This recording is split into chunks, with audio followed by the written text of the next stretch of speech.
So these are great questions. So when I was doing both of these studies, I was working with what's pretty standard in public opinion research, which is a sort of quasi-random sample.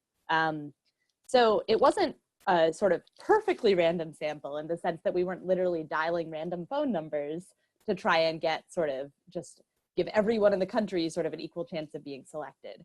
However, it was pretty close to that in the sense that it was run by a survey firm that specializes in putting together representative samples. So samples that really look like the United States in terms of age, race, gender, region, party affiliation, etc. So they are really putting together a sample that is supposed to look pretty much like the country. So it's not just people who vote, so it's not just likely voters. And when I'm talking about these results here, I'm generally talking about the results in the sample as a whole. Although, of course, you'll notice I refer to opposite party voters and same party voters. In those cases, I am thinking of people who are identifying with a particular party. But actually, I did do something in terms of my sample where we know from political science that a lot of the people who say that they identify as independents, if you ask them which party they lean toward, 2/3 of them will say they lean towards a party.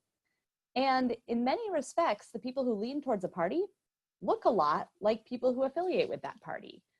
They tend to vote for the party they lean toward about as consistently as people who actually call themselves member of that party.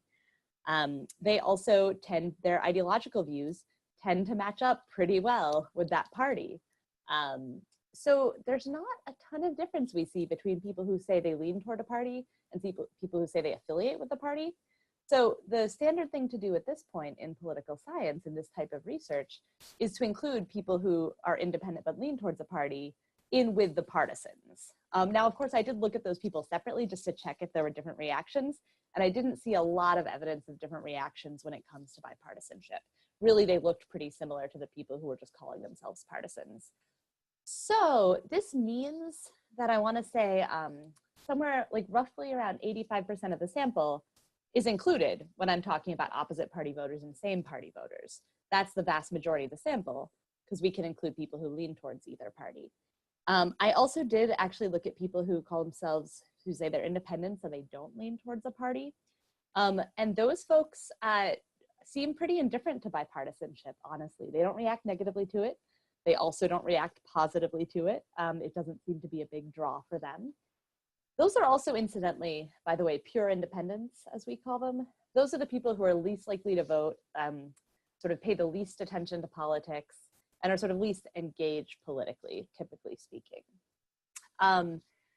So I would say when you're thinking about what my results apply to, you should really be interpreting this as this should apply to roughly, this is sort of a representative sample of folks in the US.